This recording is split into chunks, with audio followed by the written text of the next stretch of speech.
Welcome to the Grawlix podcast live show, Grawlix Nights. I always mix that around a little bit. Hey, I'm Randy. I'm Melanie. I'm Jesse. And we are joined by special guest, Mr. Matty McDouble D's. I'm sorry. It's been a while. Look at that. Wow. I think I killed Melanie. Matt D of 60s Reboot Podcast and Comics with My Kids, and produces Hey, I Got a New Book and 17 other podcasts. Okay, just those three. How's it going? It's going. We're alive. Mm-hmm. Eats alive. Yeah, so Julia already got comments. Man, Paul right on top of it. What's going on, Paul? He's right, though. We are very sexy. Yeah, I had that pun in my brain, so I appreciate Paul for bringing it to the chat. So I don't have to. Go ahead and let Paul deal with the stinkers, and I'll bring you the quality. Paul, bringer of I appreciate the stinkers too. So bringer of stinky puns. Hey, so here's what's on the agenda. We're going to talk about Frankenstein, and the title of this video on wherever you're watching it is probably too stupidly long for YouTube and Facebook or whatever, but I appreciated it. It's a Frankenstein's monster made out of Frankenstein's monsters. So that's what we're going to do. We're going to talk about several different versions of Frankenstein's, several different takes. Mm-hmm. I wondered, did any of us have sexy Frankensteins? Because last week we had a whole bunch of sexy Draculas. And then mine sort of starts out as a sexy Frankenstein a little bit. I mean, Frankenstein is not traditionally known for his sexiness. Not the monster, anyway. If you think John Bean is sexy, I guess sexy Frankenstein. Oh, sure. Sean Bean? Christopher Lee is sexy, and he played Frankenstein. Yeah. There's Thomas Jane. Yeah. Those are all sexy. Sure. But were their Frankensteins sexy? Well, I mean, I would argue that dead bodies are never really sexy, but whatever floats your boat, I guess. Depends on what you're really into. And then, after that, also, we'll try to keep it a little bit more on the rails this week than we did the vampire talk last week. Probably won't happen. And then after that, we'll dive into the news stuff. Jasper said Jasper's not here because Jasper did not watch a Frankenstein thing, but he will be joining us later for the news. He said I did almost watch Frankenhooker.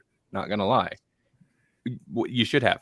Yeah, you really should have. Man, you should have been here talking about Frankenhooker, and that sounds glorious. It does. Paul says Boris Karloff is my sexy Frankenstein. And then after Frankenstein talk, we'll do the news as we usually do. And this week, we're kind of catching up on the DC fandom things. There's a couple other news items, but for the most part, we're going to talk trailer. It's going to get real trailer park in here. I mean, trailer talk in here. And as long as we're not too trashy with the trailer trash. Well, I mean, it depends on the trailers. Some of these are trashy. And you know what? Okay. I'll talk about it when we get there. No, sorry. Let's move on. Oh, you're ready to talk about trailers, huh? I have some feelings, but let's move on. Well, good. Well, stay tuned for that, viewers/listeners. Real quick, I'm going to do my pimpage thing. First off, what's new with everybody? Anything new this week? Whoever wants to jump in, do it. I got to send out some links. Can I just say, okay, I watched a movie that I don't necessarily recommend on Netflix called Monster. I think it was called Monster. Anyway, so it's a monster movie. There's a monster that murders people, but most of the movie is a story of a bad relationship between a girl and her alcoholic mother. That's the majority of the story, which is, it's sad, and it actually is kind of interesting.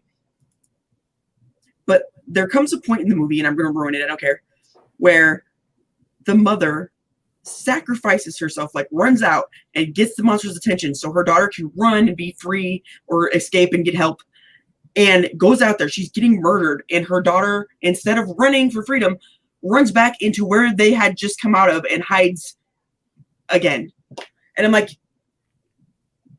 so the whole like big, like your relationship and all this, and she's like building up to this big thing to kill herself, like not kill herself, but sacrifice herself for you because she loves you so much, even though she's a poopy mom, you know, and you're just not going to take advantage of it at all. This is a crap movie right there. That you killed it, man. You killed it. Why would you do that? Okay, I'm sorry. That's all I had to say. So it's a movie called Monster that never watched a monster movie. I think so. Clearly, they did not. Because they missed the point. Yeah. Tonight, I believe, is when the new Mutants is in theaters, and I'm curious about that because I feel like Disney is testing the waters to see if they can make even a little bit of money in the theaters, or if they should just keep waiting. Like, this is their sacrificial lamb, and they'll just push it out to, I mean, they literally are going to just push it out to Disney Plus, like I think at the top of September. So I know our local drive-in is going to have it at the drive-in tomorrow. So my wife, when Bill and Ted comes out tomorrow, as does Cobra Kai. I don't know if there's any. I feel like that drive-in they were building locally kind of missed the mark. Like, ideally, they should be open already. I mean, if the building's just not completed yet, that happens. Right. But I feel like we still lack a good drive-in around here, which is disappointing. Mm-hmm. You mean you don't want to go to the Walmart ones? Not They don't really. even have those. Yeah, I Yeah, haven't not here. seen one. there are. I mean, they have been running. I don't know when. And the problem is when they do, at least when they do it in cities, they're not going to show anything good. It's got to be clean enough they can basically broadcast it on the side of a grocery store and not worry about the neighborhood getting upset, because they're not going to set up the whole the walls thing so it's cordoned off or anything. Right. I could be wrong. It's They a just Trolls World Tour. I say they just take a bunch of Mack trucks and just kind of line them up alongside so people can't actually see. Right. All those Because there's always semis and tractor trailers parked in the Walmart parking lot. So exactly. Or like they did one in here at the one right down the street from us when they there was rioting or whatever going on. They just took giant pallets of like water and juice and stuff, and toilet paper, or maybe not toilet paper because that was a shortage, whatever. But they just took big pallets and parked those in front of the doors and the entryways into the parking lot, because they're like, well, who's going to ride around with something big enough to move a bunch of 8-foot pallets full of water? Unless somebody's got a pallet jack they're carry around with them. and they're really, really, really thirsty. Mhm. Yeah. I'll get in there. I'll drink all this water. Boom. Anybody else have anything new? I don't really have anything new that I think I want to talk about. There's not really much going on. I don't have anything to share with you people. Do we talk about what we watched? Oh, other than the Frankenstein stuff? Because I finished up season 2 of Umbrella Academy. I don't think I mentioned that last week. So that's the main thing that we watched. Was we finished that up, and then I watched Jojo Rabbit because I'm getting caught up. Oh, And I really dug it. I thought it was crazy and charming and weird and horrible. It was like it was a cinematic treat. one of the criticism I've seen of it is that it handles an extremely serious topic in kind of a softball way. But I mean, we all know it's a serious topic, and it's not like it pulls all of its punches. It's got some teeth, I feel like. Yeah. Mhm. It's just not soul crushingly, oppressively depressing the entire time. Right. Just a portion of it. Just a portion of it. So I think some people were kind of critical of that, but I don't really hold it. I don't really have, I guess I don't know why I brought that up, because I don't necessarily feel like that's valid, but it's I don't know, interesting. I feel like it's like a perspective thing. You like it's basically a coming of age story, and it's like when you're a kid, you think you have the world figured out, and you have like as you grow up, you realize things aren't what you thought they were, and that's kind of like the underpinning moral of it. And I won't dive into spoilers, but I'm glad she slapped him towards the end. Oh yeah, He deserved it. yeah, a little bit For sure. Also, it's very farcical. It's ridiculous. Mhm. How did you feel about Umbrella Academy? I thought it was fun. All the criticisms that you guys had were valid, you know. Yeah. Validation. You know, like Klaus, he just did the same thing. It was so I don't want to spoil anything, but it was so rewarding when someone calls him on it. Right. You know, Right. you're like, you do this all the time. This is the same. So that was very rewarding. Yeah. Allison's character was like, what are you doing? Yeah. And no, but I thought it was fun, and I'm interested in season 3. So To be honest, and maybe this was the case first season, I can't remember. 5, the only one that really seemed to like have his stuff together in terms of priorities. Yeah. Where everybody else is just like, what are you guys? Almost too much. He was almost too put together because it made everyone even more jarring, because at least Luther would usually like kind of toe the line until he went completely off the rails in season 1. But in season 2, it's like he didn't care about anything. I never had read any of the comics before, but I read a little bit about them, and it's just one piece that I thought was interesting from the first season. In the comic, I guess, the orchestra that what's her name? Vanya? Yeah, that Vanya plays with is actually a death cult. Dedicated to bringing the end of the world. And I was like, that's so fun. I mean, I know they couldn't really put it in the show, but that's, you know. That's so fun. It is. Well, that would have made it super cool. Like, yeah, you were telling me that, Melanie, because I've never read the comics, but my theory on why they might have cut that, other than just they got to trim stuff down to fit into a season, is maybe they felt like that would give away how the apocalypse happens, or hint at it too much. I don't know, because they did kind of keep that as the first season mystery, as opposed to season 2, where they're going to start with the apocalypse and then like, but how do we get there, or how do we stop getting there? Yeah, something. You get REM to sing a song. Yeah, or Billy Joel, and then we can know how to stop the fire.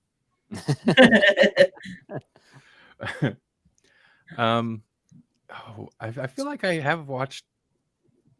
Oh, Melanie and I have watched a bunch of something, and I want to talk about it. Oh, we did? Good. Son of a gun. That's what podcasts are for. the one. Okay, so we're at this point. Preacher has ended. We are so behind. We realized we were so far behind on Preacher. I didn't know the show had concluded. It did like a year or 2 ago, maybe, and we were only in season 2 still. So we had 2 seasons of Preacher to go. So we've been slowly still working through that. But we've been blowing through Future Man, which I mentioned on the show before. Mm-hmm. And so the first couple of episodes in, I was like, it's good. It's kind of got base humor and stuff. We just finished the first season. I love it. I think it's great. I think it's a fantastic show. It's very fun. Very fun. It takes such like, it is kind of base comedy, but like, what you would assume are very, I mean, the characters aren't rich, fully fleshed out characters, but it takes what you would assume are paper thin characters, or at least characters that start off that way, and then actually do super interesting things with it, where you're like, yeah, that's great. Yeah. And so Future Man on Hulu, I would recommend it at this point. Really enjoying it. I agree. I haven't watched anything. I've been working like crazy, and then I've been catching up on my podcasts and editing my podcasts and recording my podcasts. Oh, hey, I got a new podcast out there, by the way. Hey, there we go. Yeah, you had an episode drop just today. Yep. Yeah. In fact, it's got Mr. Paul Harder from Moose's Monster Mash as we talk about The Saint. And you can find that on electronicmediacollective.com. Thank you. Yes. Also, Paul has an episode which will be on electronicmediacollective.com later, but Moose's Monster Mash, he dropped a new episode himself as well today. So it's not on the podcast network yet, but you can find it. Okay, well, are we ready? Ready to throw the levers and get the little zaps? The hubris. Zaps. The hubris of man. Shall we play God? Thank you. It's a great thing on a podcast when my words fail me. So, I felt last week's reviews were a little all over the place. So here's what I propose. We'll try to keep them limited. My suggestion might be introduce or like say what the show is and maybe why you watched it, and some information about it if you have information you want to share about it. Why you watched it, why you picked that one, and then a little bit of like the pros or what's good about it, what's bad about it, and if you recommend it. Just kind of a general. I mean, it's very basic, I realize, but Nope. I'm not doing none of that. You could do, Melanie. You're gonna do whatever you want anyway. So I know. This is merely Just a proposal. yes, just a suggestion. Okay. Well, why don't you lead us by example? I'm going to. I'm glad you say that. I'm super excited to talk about the pick I watched this week because I can't escape it. I can't escape Doctor Who. So I was looking for something. I was looking for something maybe kind of unusual, something just different, because last week we kind of ran into the issue of like,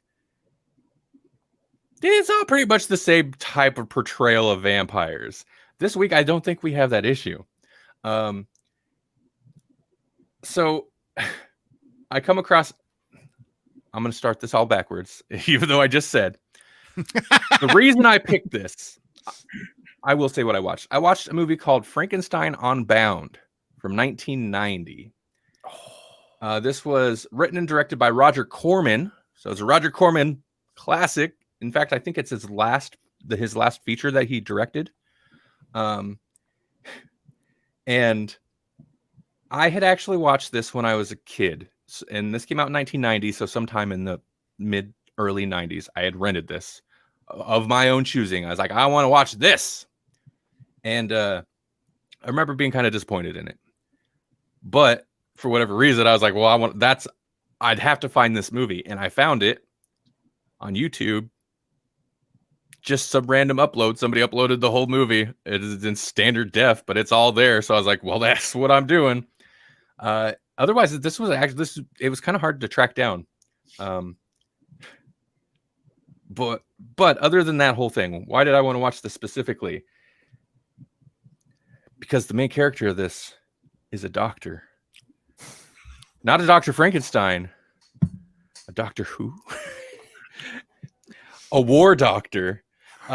John Hurt is the lead in this. And I was like, God. Doctor Who connection again, 2 weeks in a row. We're doing it.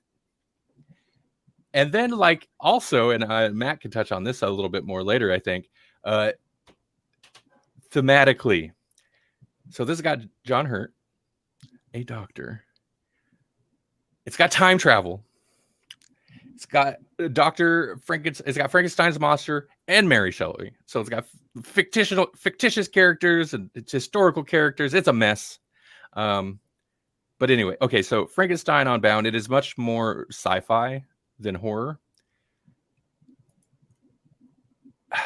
John Hurt, as I mentioned. Raul Julia is Dr. Frankenstein. A lot of people our age, I think, will know him more specifically from, Street Fighter, but also yes, Street Fighter. Like he's crowning achievement. He's the good thing about Street Fighter, the movie. Well, he's the one go-to when people talk about it, even if they like the movie in like a campy way. Everybody agrees. Raul Julia is great. Oh yeah. And he also played Gomez Adams in the 90s Addams Family movies. Okay. So that's how you might know him. He's great in this, by the way. Oh, we lost Matt D out of nowhere. He's great in this, by the way. Matt, if you can see this, just hit the link again, and I'll add you when I see you jump into the queue. Because he plays Frankenstein from it's subdued, but still mad scientist angle. And Raul Julia, he's so good. Like, he's so good at, I think that's part of why he's awesome and why he gets the respect he does, is because even when he do just schlock bad movies, man, he'd sell it. And he always looked like he was having fun. Like, he never looked like he was slumming it. Even if the movie was terrible, he was there to, he wanted to play that role. Like, he was there to enjoy his craft. Yay. I'm here. I'm sorry. Okay. Doing the producing thing. Yep, doing the producing thing. Mm-hmm. So here's the basic story of this.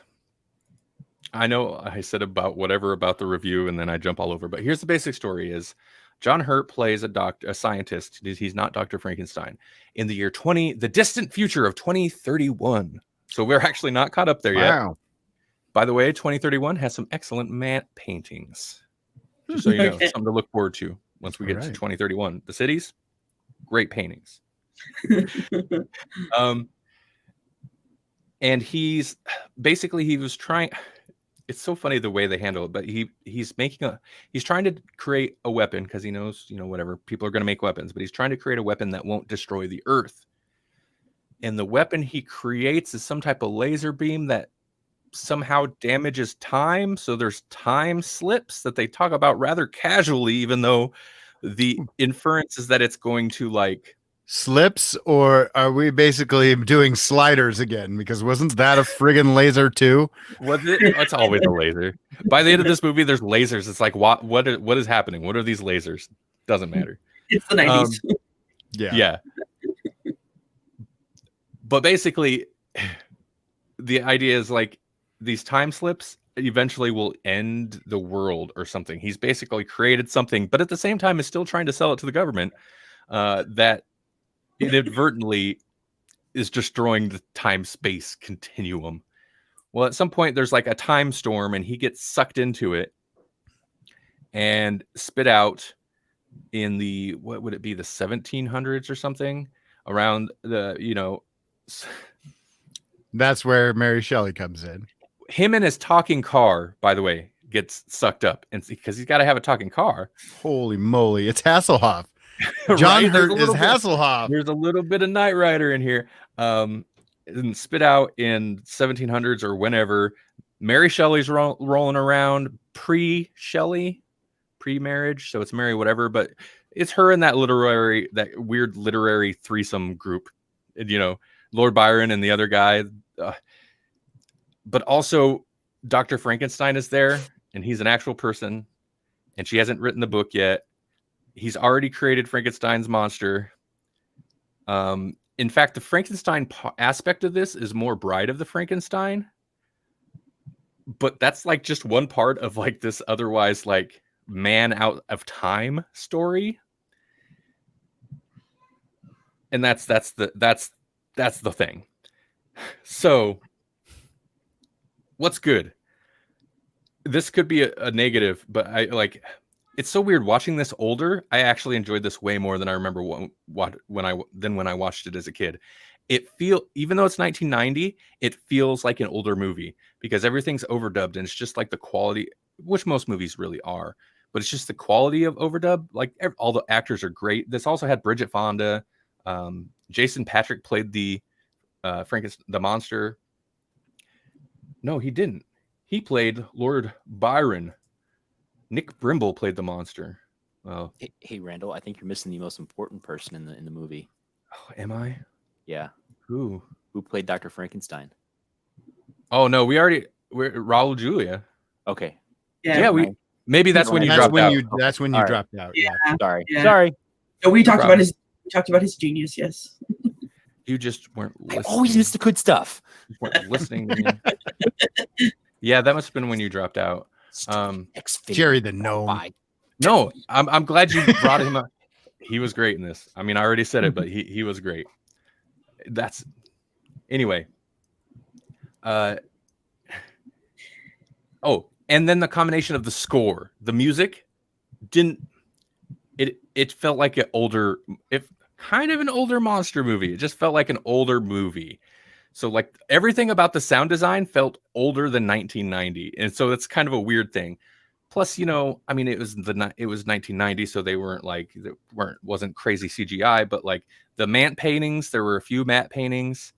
They were awesome, but they were obviously matte paintings, and it's just like, I don't know, the old like genre movie junkie in me is like all about that. You know, I remember watching that as a kid too, and I always thought it was funny because it was like Mark Twain's A Connecticut Yankee in King Arthur's Court mixed with Frankenstein's monster, and it kind of like melded real nicely together. Right. And I think like wasn't in the movie, did they show like a knight like trying to come through the time before he gets sucked out of the future? Like, yeah, like a knight or somebody on a horse, like some warrior on a horse rides out of this somewhat vagina-like cloud fissure in the sky. It's a laser. And then the cloud was not. And then throws a spear at John. He throws a spear at John Hurt, and before the spear hits him, it like freezes. And then, very fortunately, the knight guy, the horse, and the spear get sucked back up into the cloud. Yeah. So, also, this was based on a book, but there's a lot of super interesting ideas. It's a lot of fun. Like I said, it's much more like there's some of the Frankenstein's monster stuff is there, but that Frankenstein in itself is very sci-fi, but the movie leans heavily sci-fi. It's a time travel story. That said, the character that John Hurt plays, terrible time traveler. He does everything wrong. He does the worst. He has sex with Mary Shelley. That's probably not good. That's probably not a good idea. You don't want to go back and start betting famous people. Especially when she's so young and he's John Hurt. Right. Even at 1990, John Hurt, kind of old. A little too old. It's weird. But hey, he drove her around in his future talking car, including, for whatever reason, he decided he's to take her a little spin right through the middle of the village that just literally like 15 minutes ago burnt a woman for being a witch. I'm like, maybe don't drive your future car through the middle of a village, you idiot. Like, he printed off a copy of her book that she has not written yet. And it's like, here, look. No, what are you doing? He's just handing out paradoxes. Yeah, he really is. Where else is he going to get up to 88 miles an hour in his car? That's true. He wasn't thinking fourth dimensionally. There's not a whole lot of roads. He's got to try to get, so like, and there's some nonsense. I mean, honestly, even that, I don't mind that. The end kind of doesn't really make sense to me. I like aspects of it. Some of the kind of budgetary constraints become very obvious in the end. They end up in this different setting, and John Hurt's being chased through like this. I'm assuming they were going for like a big corridor of weird machinery and computerized like laser beams and stuff everywhere. But it is so apparent that they're literally just running from one side of the room to the other and then cutting back to the other side, and just running through the same little space of like set over and over and over. It really was just Doctor Who, wasn't it? It's so Doctor Who. It's so Doctor Who. It's honestly not that far off of something that Matt will tell us about. The worst aspect I think of this though is like the editing's real bad, but also I hate the Frankenstein monster makeup. It looks, I should pull up something. Hold on. It looks not great. I'm just not a fan of the design. The design they went with. It's weird. Oh, it's real weird. The coolest thing is, I mean, they used it as the poster art. Is the eyes? They do this ridiculous. Like, I don't know why you would do that. It doesn't make sense. But looks super cool when they get some close-ups. You can see it pretty well. Very nice. Just this whole thing though. What? No, don't do it. I Yeah. think they were trying to go for like a Hellraiser look. With like It some does kinda have that weird- feel. It is Mhm. so late 80s, early 90s in the makeup, for sure. Mhm. Also, like, there's kind of, it really plays on the Frankenstein didn't just bring a person, like, sew a dude back together, or sew a body together and bring someone to life. He like made him stronger and improved him. It's like a $6 million undead man or something. Like, I could rebuild him. So I think that's the idea with all the like weird neck muscles and ligature. Like, it's almost like a bad 90s comic book villain or something. It's like he injected him with Mr. or not, what's his name? With some Arnold. Like he had bottled up Arnold Schwarzenegger. And Right. Pure Schwarzenegger Pure juice. steroid testosterone Schwarzenegger Yep. with a little Jesse the Body Ventura thrown in. Yep. Oh yeah, here's a future car. It's basically the Batmobile. Yeah, it very much is. It very From much the is. 60s, though. It's the 60s Batmobile if they remade it in the 80s. Right. Totally. And I think I could be wrong, but it kind of looked like John Hurt was channeling Bowie in that. That his outfit is 100% Bowie. Yeah, I thought so. For sure. I mean, But, I'm not it's- convinced that Bowie isn't a time traveler, so there you go. Right. Hey, if you read the comic books, David Bowie did time travel with the Doctor. You're right. I've heard that. Makes perfect Although- sense. He wasn't called David Bowie. They gave him a different name because they didn't want to pay for the rights for his likeness. So he was like Jones or something like that. So did you like it? Yes. Anytime the monster, like, it feels weird because, and this is why it's also extra strange that I enjoy it more as an adult than I did as a kid, because it feels almost too goofy to be geared towards adults. But at the same time, as soon as the monster comes in, it goes straight into schlock, like gory monster movie stuff or gory horror movie stuff, like 80s. Like, he rips an old, like a cop, whatever they would call it in 1700s, wherever this is. Constabulary. A constable. He rips his heart out and like punches into his chest, rips his heart out, and the cop's like watches it as he dies, the heart beating, and so it's got like that level of weird gore, which feels, it's not 100% out of place, but it does feel at odds with what the rest of the movie's doing, which is at times like John Hurt, I lost her name, Mary Shelley romance story or something that they got going on.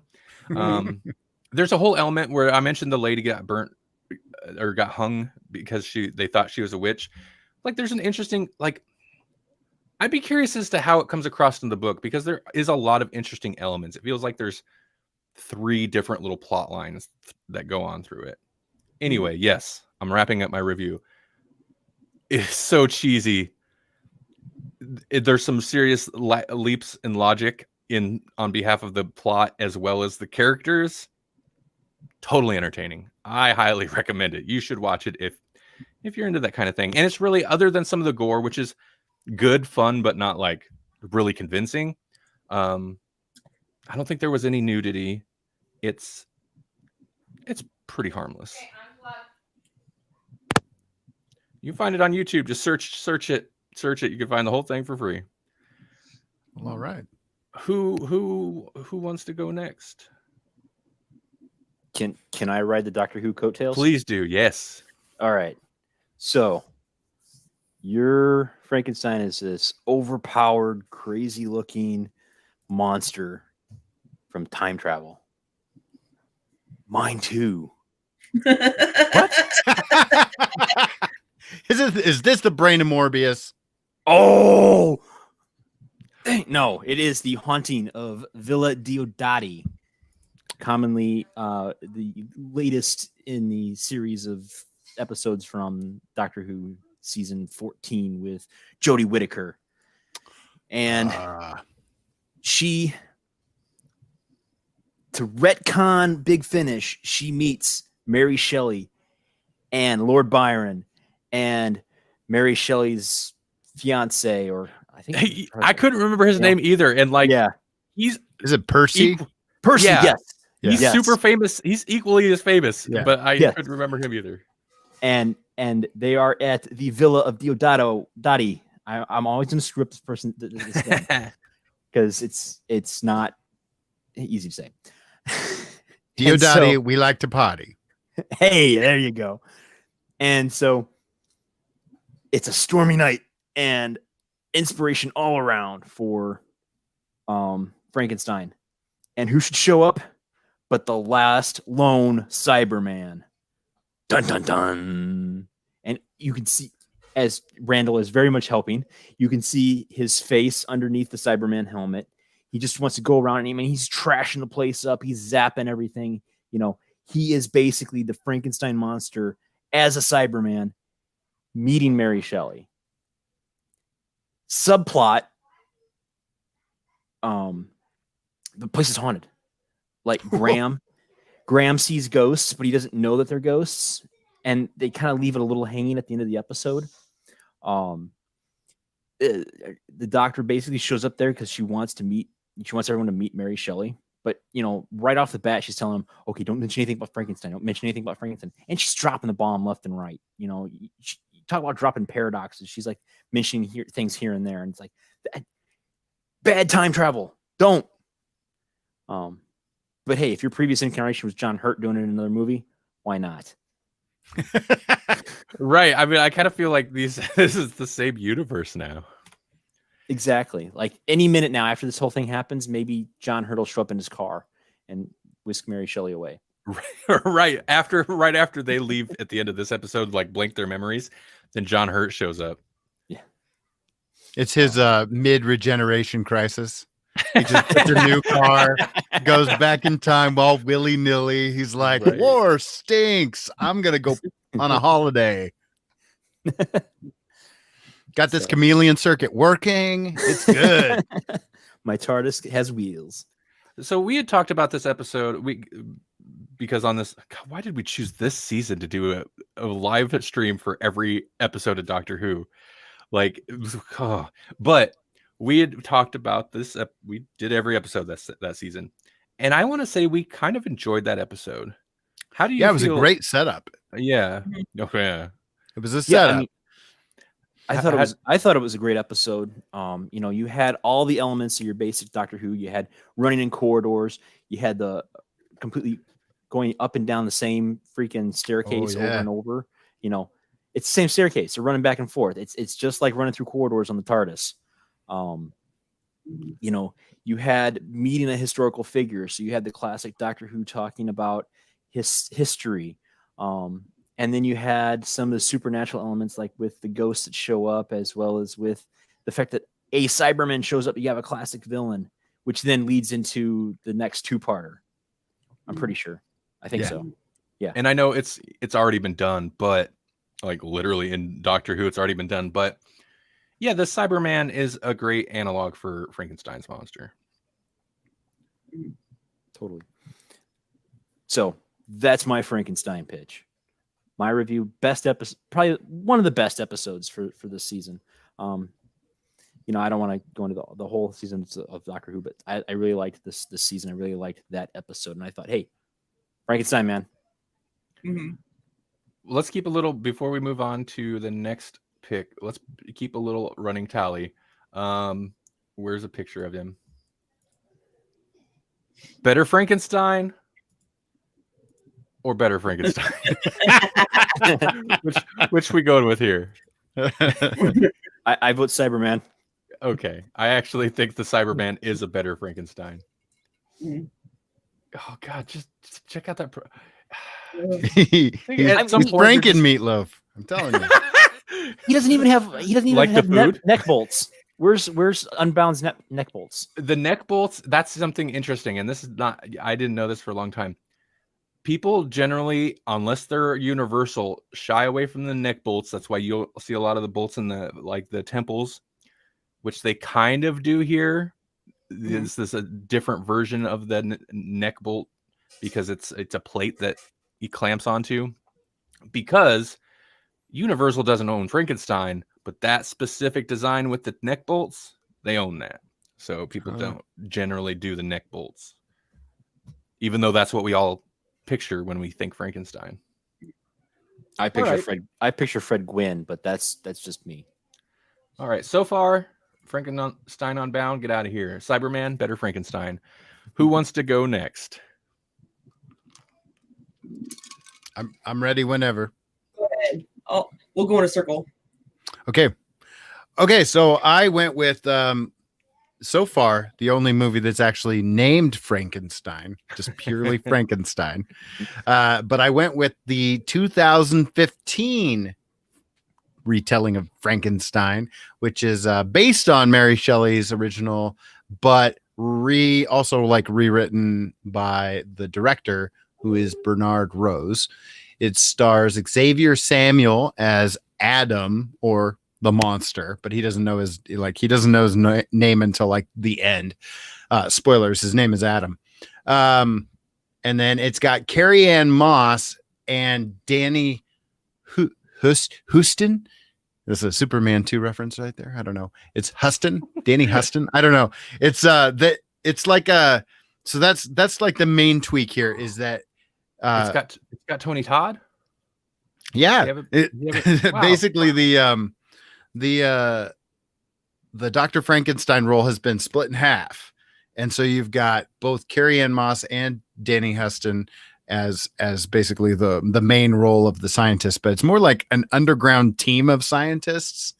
And so this is a modern retelling. So this is taking place in 2015-ish, right around that time. And so Carrie Ann Moss's character and Danny Huston's character create this Frankenstein, and when he comes out, he looks just like, he's picturesque. He is Adam, and I believe they don't delve into the science of it too much, but they basically say they printed him.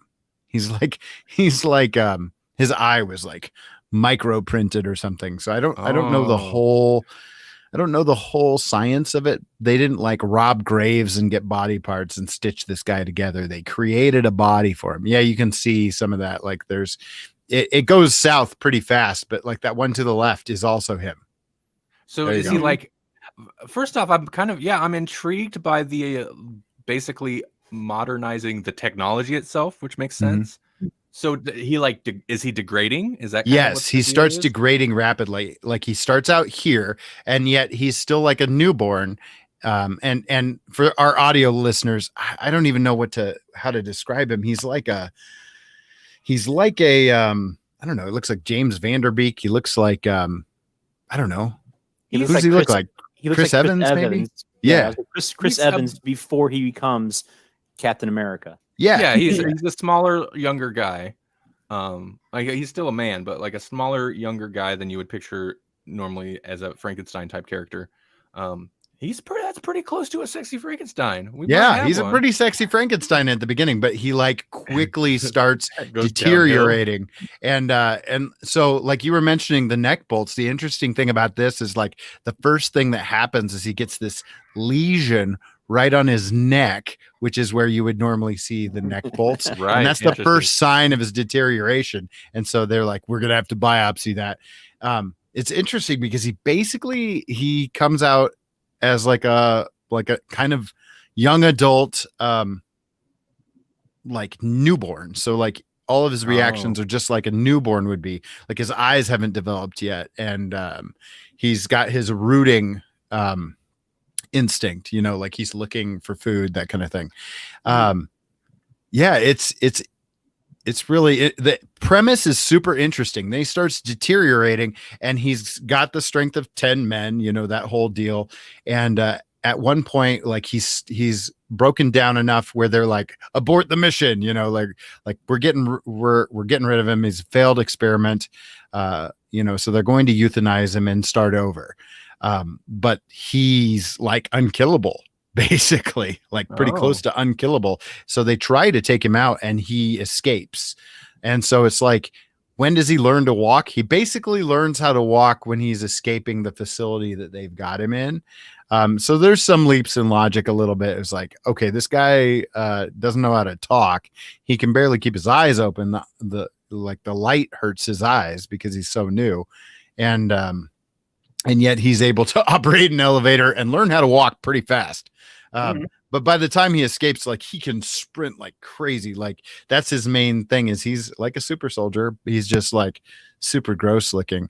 But like, you follow him from that moment on into the world, and you see how, I mean, like, it's also an interesting story about how we treat people, you know, like he's clearly not meant, you know, like, he's not mentally developed yet. He's literally a walking infant, you know, and he's learning things as he goes.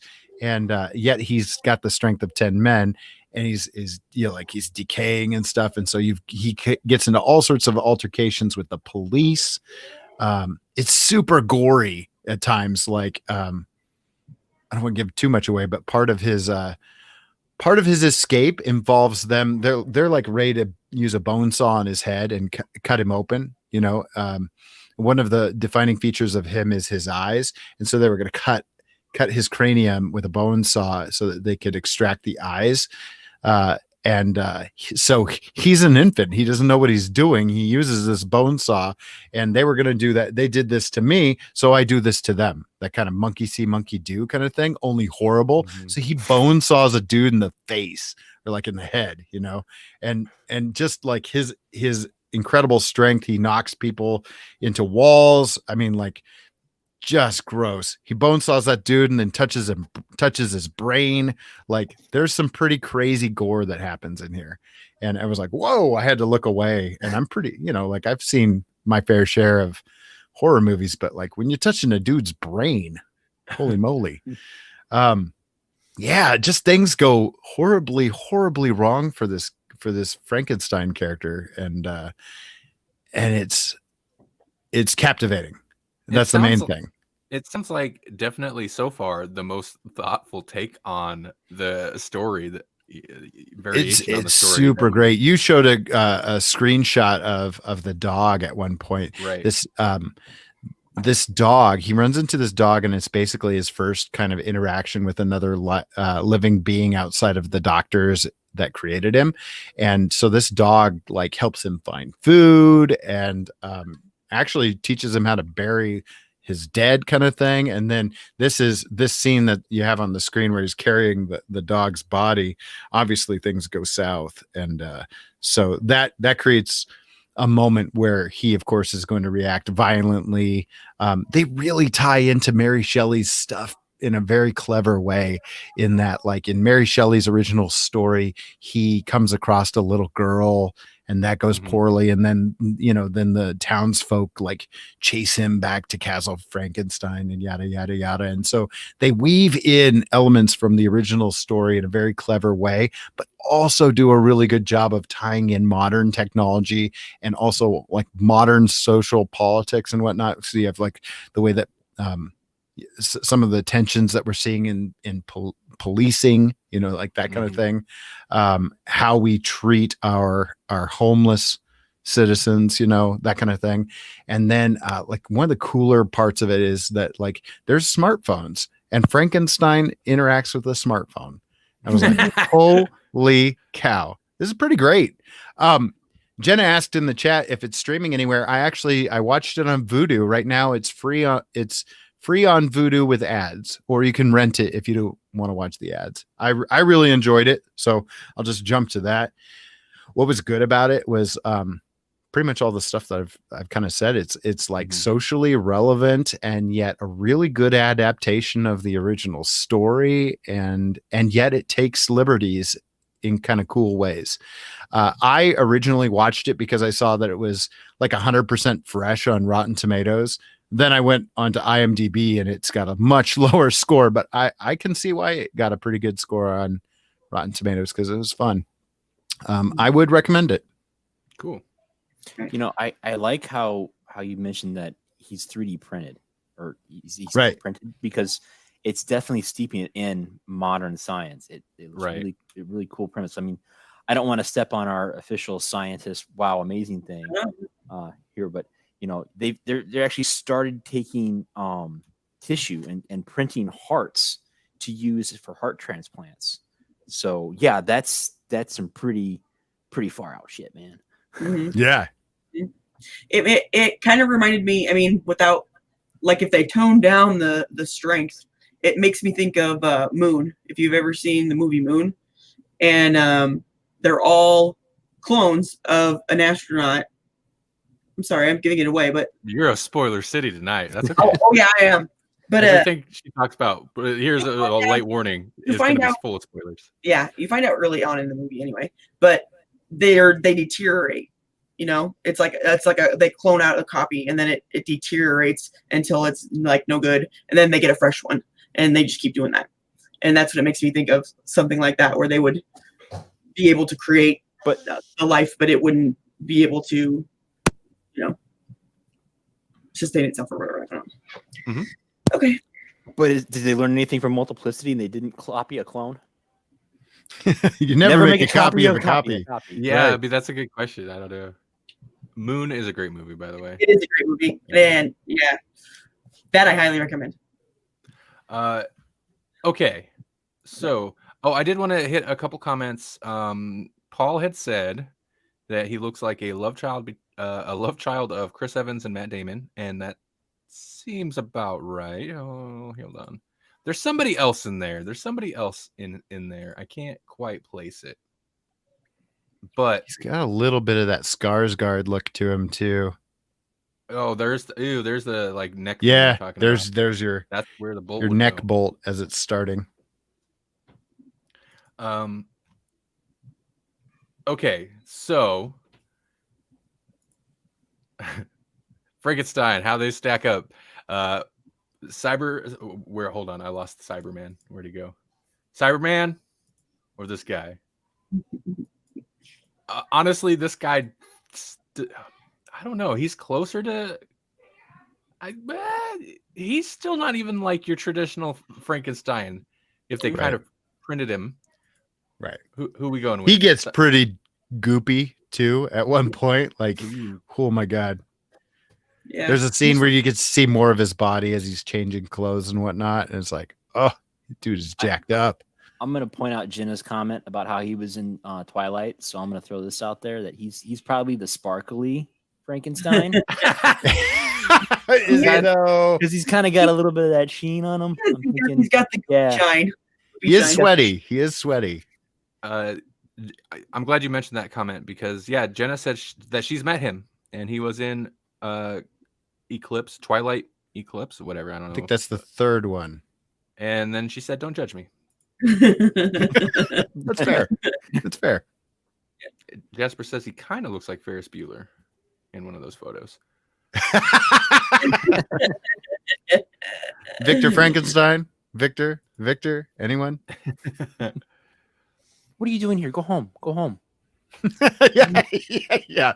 All right. He does start to learn how to speak throughout the course of the movie, but pretty broken language. Or a gory Ryan Seacrest, Genesis. Oh, there we go. All right. I kind of see that too. This season on American Idol. So far, he's both the sexiest and grossest looking Frankenstein monster. Yeah, it's really got a lot of variety to it. Melanie, what you watch? I watched the Frankenstein Chronicles on Netflix, just the first season though. But that was from 2015. Let's see, the overview says Inspector John Marlowe or Marlott, whatever, I don't know, investigates a series of crimes in 19th century London which may have been committed by a scientist intent on reanimating the dead. And the main character is played by Sean Bean. So it begins, I'm going to just, the spoilers, I'm going to spoil the whole thing because the best parts of it come at the end, basically, of the season. And I want to, anyway.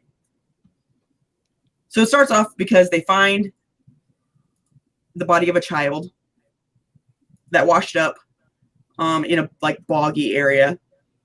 but it's actually several children that were stitched together into one body. And Franken children. They hire this, or they don't hire. They have this cop that they put in charge of figuring that crime out, because at this point in time they're having a big debate in the science area about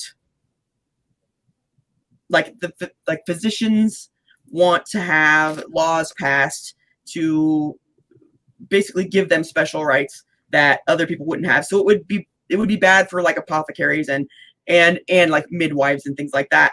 But it would also make it so that the dead people that they used for dissections and stuff would only be criminals and things like that, because part of the issue they were claiming was that people were digging up graves and things like that, and that's bad,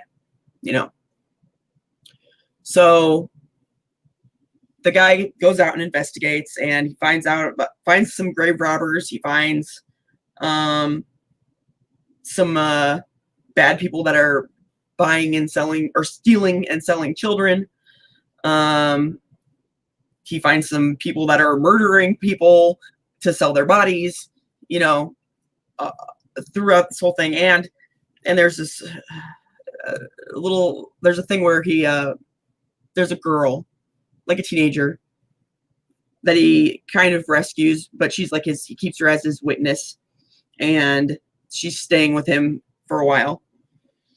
And there's a bit where, I don't need to tell you the whole, anyway, he figures out who it is towards the end. And he's the main character is syphilitic, going slightly crazy. He's been taking mercury pills. And he's very distraught anyway, because his wife and his daughter have passed away. And, he's a religious guy, and he's going through a lot of issues. And along the way, these different people he investigates, he meets Mary Shelley, who is a person in this world. And she's not really, she's influential, but only in a small way. And dude really actually figures out, he solves a lot of crimes along his way, trying to figure out this one crime, basically. But he finds out who was doing it, and they basically frame him because they know he's got syphilis and that he's going a little crazy. They frame him by killing the girl that's staying with him and saying that he did it. Like, they literally find him covered in her blood, holding the knife, standing over her. So he's hanged. Spoilers, yes. They killed the main character, Sean Bean. And that's hardly a spoiler. He's famous for being killed in every role he's in, but it is still a spoiler. It's usually in the first season. So yeah. But in the last episode, you find out, he dies, and then he wakes up, and he is Frankenstein's monster. And he's highly religious. What? Highly religious, and his wife and daughter are dead. So this is not what he wants. This is like damnation for him. Is that him? No. There? Well, not that I saw him. Oh, okay. Maybe he ends up that way, but that's not what he starts out like. He basically starts out like him with like sewing, but when he wakes up, the guy, he had a little patch of nasty syphilis stuff on his hand. When he wakes up, the guy lifts his hand up to him, and he's like, "Look, you're cured," and he's like, So, dude, he would have a great look for Frankenstein. Well, that's right. There's a second season after that, so that's why I'm interested to find out what happens. But the thing that I was like, that I really liked about it, because it was pretty good. It was okay, and it tackled a lot of really serious subjects, I thought, that nobody really wants to ever talk about, like poor people and the crap they had to do back then, especially in the children. And anyway, but my point is, like, I like knowing who he is, the Frankenstein, knowing his perspective on, being there. Like, this is the person that I just spent the last good portion of my life trying to foil, I did not succeed, and then he made me what I was trying to stop him from, doing. Right. And it goes against he's like, now I'm damned. I can't go to heaven. Just like the horror really of it all. I feel like is very well expressed in this version. Yeah, I really like the idea of I feel like it seems pretty unique, the idea of, because you had talked to me before you got that far into the season. You're like, well, this is what I'm watching, but I don't even know who Frankenstein is. Like I haven't, like, I don't know anything about what's going on yet. I was like, well, you don't have to watch the whole season if you don't have time. I had to, because I needed to know at least, at least some of it. And they took lots of twists and turns and stuff. But yeah, I thought that was really, really good. And I am excited to see what's going to happen in the next season now, because now he's freaking Frankenstein, but or Frankenstein's monster, you know what I mean? I can't think of another take on Frankenstein. Maybe it does exist, but I can't think of another one off the top of my head where you start the story following the guy who becomes, like, he's your main character and then becomes Frankenstein's monster later on. Like, I can't think of another take on it. Right. Or at least does it to that extent.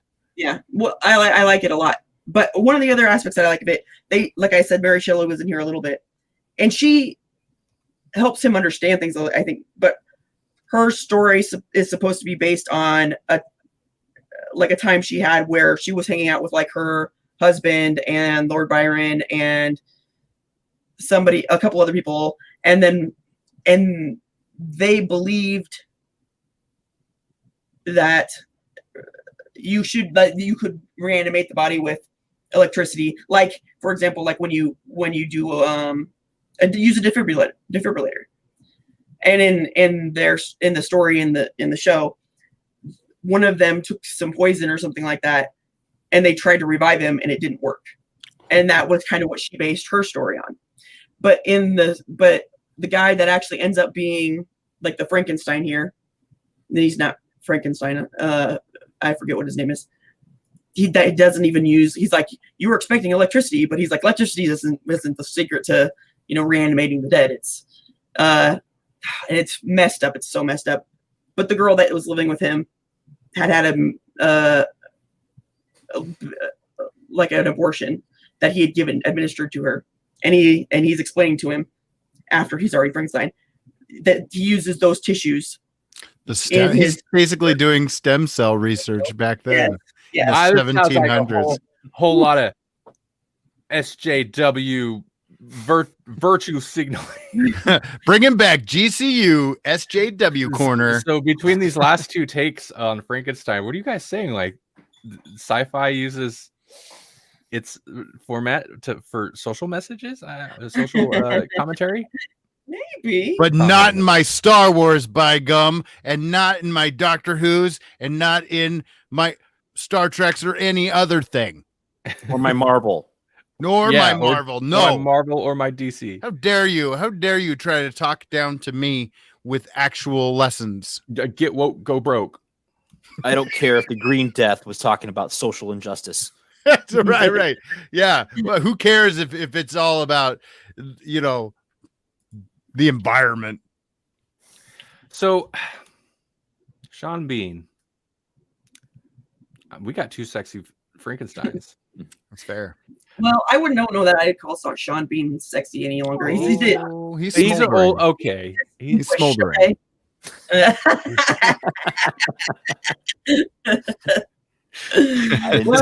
I didn't say it. I mean, he's syphilitic and a little crazy in this, so he gets real. That does bring the sexy quotient down a notch. A little. It's really sweaty and grimy.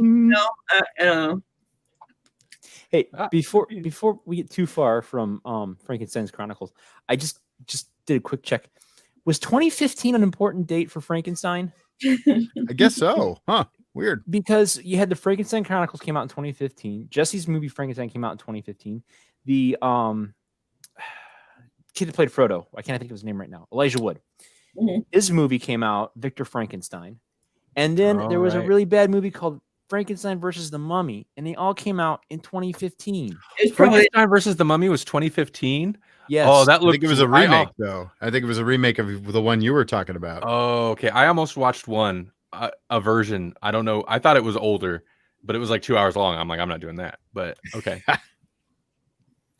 That's the other thing about my movie that was nice is it was 90 minutes long. So it was like it's long enough to get the story told, but not too long to bore you. I feel like some of the classic movie monsters, that's how they do. We'll get waves of them where maybe some studio or somebody will take a chance on like, we're going to do a Frankenstein. It's been a while and it does well. So then other people are like, Frankenstein's back in. Pile in. It's public domain. We could do this. Okay, so Jenna says, wasn't Universal going to do a dark universe starting with Tom Cruise as the Mummy and Russell Crowe as Dr. Jekyll? They were going to do a Frankenstein in that series. What happened to that franchise? The Mummy happened? Yeah. No, I mean like that thing's restarted several times because I watched the Dracula movie that was supposed to start that, and then they were like, nah, no. Just kidding, not this one. And then they had another movie, and I don't remember what that was, but they were like, no, maybe not this one. And they were like, but the Mummy, that one, no, maybe not. They were getting official with the Mummy. I remember a bunch of money because they had signed on Johnny Depp as the Invisible Man. I don't know who was involved with the Frankenstein thing, but yeah, Russell Crowe was Dr. Jekyll. They had all these people signed for movie deals, and then the Mummy came out and it bombed because it didn't look good. And also like, it's one of those, I have not seen it, but from what I understand, it's one of those movies where like, it's obviously setting up a huge franchise. Don't do that with the first movie. Like, you got to the Dracula one was kind of like that. It was kind of like, this is a big deal, and it was okay. It was fine. And it just wasn't quite what they were looking for. So they keep trying. The movie bombs, and they're like, oh no. Now we're just gonna do the Invisible Man, a little smaller budget horror thing. So that's kind of what they're doing now. They've basically farmed the properties out to Blumhouse or whoever. Just like, here, okay, fine, make something. I feel like they had the Warner Brothers, the DC problem, where it was like, we're gonna make an extended universe, and it sounds like a good idea, and then they start trying to do it, and it's not as easy as it sounds. Marvel made it look good. Yeah. What was I gonna say? Darn it! I had the whole thing in my head, and now I lost it. Oh well. Sorry, my fault. I derailed you with the 2015. No, that wasn't it. I'm trying to find information for Jenna here. Oh, the Invisible Man. Yeah, they did make the Invisible Man, and that's what they're using. And yeah, there you go, Wolfman. They have somebody set up to play Wolfman, and it's like right news about it. I think also Elizabeth Banks is still attached to the Invisible Woman. She's going to direct and star, apparently, and it's not related to Invisible Man. Okay. But I know they pretty much threw a bunch of their plans out when the Mummy failed. I feel like they're going to basically handle it, very much like DC, to where they're like, big cinematic universe, and then like those movies didn't financially fail, but more critically failed, to where they're like, we're gonna do a Joker and this over here and this over there, and they just start doing like kind of random one-off, like more interesting takes on the properties instead of just focusing on building the cinematic universe. And I feel like that's what they're doing now. Dark Army, which was, I think, originally planned to be a part of this whole thing. It was basically like the Avengers of the Dark Universe, directed by Paul Feig, is supposedly still in the works, which is weird. I looked up the thing that Jenna was asking, and it's Javier Bardem is right. Penelope Cruz's husband, and he was in talks to star as Frankenstein in Universal's classic monster movie series. So he was in talks. I don't know how far that got, or I mean, I assume it maybe got shut down because the Mummy. Apparently, there's a Renfield movie in the works. You know, Renfield. You know, Let's do a movie on him. Okay. Just as long as it stars Tom Waits. It's got to have Tom Waits as Renfield. So I can't find a good picture, if there is one, of Sean Bean as a Frankenstein monster. So where's he sit in the I guess we're kind of between him and the Cyberman. I think Melanie, did you say or somebody said he had a good look? Maybe it was Jesse, had a good look for Frankenstein. Yeah, I think a wider kind of blocky head is a good look. It gives you a lot to work with in terms of like matte surface area to do your like makeup on, like just because this is interesting, but like I just don't picture, and for this take it sounds right, but I don't picture like a sleek thin guy as the traditional Frankenstein. He looks more zombie than he does Frankenstein. And not that there's a lot of difference because they're both undead, but there is difference because, you know, like Dr. Frankenstein was trying to create almost the perfect man out of scrap pieces. Well, and it makes sense if you're basically like printing a human and like you'd want something light and sleek. You got a little skinny guy. Versus how much material do we have? Oh shoot, we're short by about 100 pounds. We're down a spool for this 3D printer, this 3D human printer. Take some off his head. He doesn't take some off the top. Whereas the classic movie monster or the classic Frankenstein, it's like you need a guy who's big enough that you can picture like somebody had to go in there and sew all the ligaments and veins together, and like so it helps if everything's larger. Plus, just a big bulky monster is kind of the classic monster thing.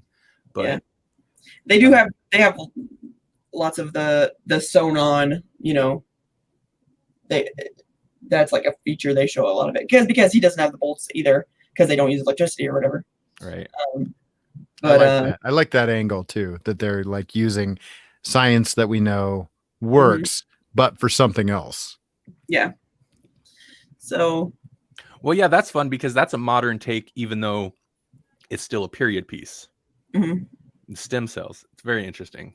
Well, and there's also, I guess it doesn't really matter, but there's a woman that's the sister of the doctor that did this to him. And they had kind of fallen in love a little bit, which is cheesy and I don't really care for, but I think it was a necessary part of it because when he first is like made and they do like have him staggering around, he can't walk right yet and he has issues and they're trying to feed him and he won't eat because he does, you know, and then they show him to her and she's horrified by it, but she comes to him and she's like, you know, I was a part of this, and so I'm never going to get into heaven either. So we should just make this heaven for you and I. You know what? This second chance that you have at life, you know, and convinces him to eat, and they're gonna, you know, I don't know, whatever. Bride of Frankenstein. I know, but I was thinking, and that's a really interesting aspect of it too. That even though he brought him back to life, and she kind of brings that up too, like. You might not eat and you might die, but that doesn't mean he's going to let you go, you know, which is really messed up to think of too. Right. Like you just keep bringing you back, man. Exactly. But that, you know, even after he brought him back, he could do that. He could just refuse to eat until he dies again. And then maybe again and again and again, depending. That he still, even though he's his monster, he still kind of has the free will to do at least that, you know what I mean? But they had to have something to keep him there instead to make up a second season, I guess. I feel like that's another interesting aspect that all these stories handled a little bit different is the idea of who they were before versus after, because in Jesse's as well as mine, both of our Frankenstein monsters in our stories felt like they just didn't really exist before. Because mine was like, he didn't. The actor, the actor's like talking normal, pronouncing things normal, and then Victor Frankenstein says something about murder, and he's like, blah blah blah, murder. Like he's just now learning that word. But the idea is like, and he's like, well, who made you? Did Victor make you too? Like he doesn't know anything. Versus in the case of Doctor Who, Matthew's pick, there's a whole thing with like he talks about who he was before, and we kind of get that red herring where we think that those weird flashbacks were him when it turns out it wasn't. It was the time child. And then Melanie's where we get a bunch about who he was before, and it definitely that carries well over into him being the monster. That's an interesting just difference on the take, on the different takes of it.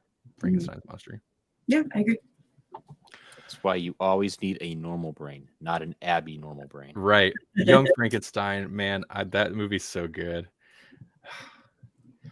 That would have been what? I can't. Yeah. Oops, sorry. My dog was making noises earlier. You joked about doing that one before we started. I know. I thought about it, but then I was like, no, I want to find something really unique. And this episode, I'm super excited about because I feel like we all, and Matt's pick, I think, is as valid because they play Cyberman specifically. They play up the Frankenstein thing. Chose vastly different takes on the character. Mm-hmm. Putting on the Ritz. Yeah. Yeah. You know, and I wanted to do Young Frankenstein because it's just kind of like that low hanging fruit. But we had also joked about doing Frankenstein Monster Frankenstein. But man, we did like a whole live episode on that. So so go find that. Yeah. Yeah. Was that in 2018? Oh, I'm sorry. No, it was still 2019. The 2015 of 2019. Wow, that I didn't expect that to go so long, but you know, like when we heard about this, I was like, oh man, these are all going to be the same, but this turned out to be pretty fun and pretty good variety. I actually thought we were going to find more variety in the vampire one than the Frankenstein one, but maybe it's because the Frankenstein story is so contained.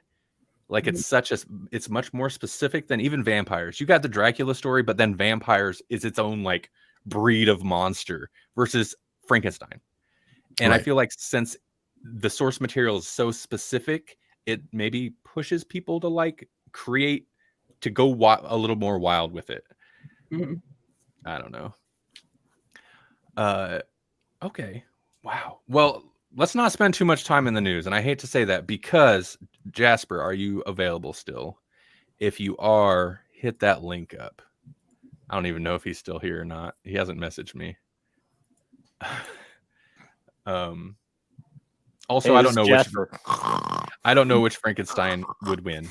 Not Sean Bean. He'd just die over and over. When I think Paul put in Bride of Frankenstein in the chat, and so he wondered where his falls. I think Bride is pretty much universally hailed as probably one of the best Frankenstein movies of all time. So, well, hit that link in the Grawlix chat, Jasper. And you can cuss me out. I'm not the one that didn't watch Frankenstein, all right? Cuss me out all you want. While Jasper jumps in, I'm going to go off mic because my dog is really starting to act up. I'm going to give him what he wants, and then I'll be right back. Okay. Jasper. We can hear that. Yeah, we can hear your lips flapping. That's appealing. Oh, listen, you could have joined since the beginning of the episode, like I said, but we just sat here for an hour and 20 minutes. I was like, well, you would have just sat there and had the whole time. I figured that's not I fun. played with my camera for at least an hour. You know what they say? If you play with that too long, you can go blind. Yeah, you'll lose the video feed if you play with it too long. Right. What's going on, Jasper? What's new? Not much. Just working on some things, playing some Pokemon, you know. Oh. Have you Adult things. as you drink out of your Minecraft TNT cup? Yes, very adult things. I'm not gonna Minecraft shame. Hopefully not. You can't Minecraft shame. Minecraft is an amazing tool. You Minecraft. know they have built a library in there. It's That- my favorite thing in Minecraft. They built a library in there that is like an open world, that people from oppressed countries can go and like write books that, you know, of stuff that they're not allowed to talk about in their country, write books and leave them in there, and then other people can go in and read. I think it's a freaking amazing thing, and good job, Minecraft, for being, you know, the voice of the oppressed. People are doing cool things with online games, that's why there are certain games that like countries like China have really cracked down on because of they can't control the online community. Right. So, well, we have some news we got to talk about, but first we're gonna kick it off right. Get ready.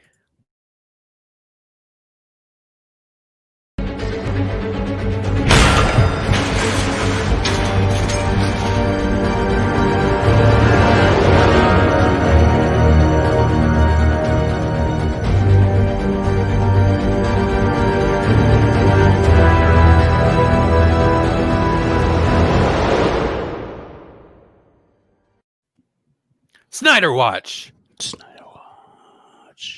Are you ready? Yeah. Okay.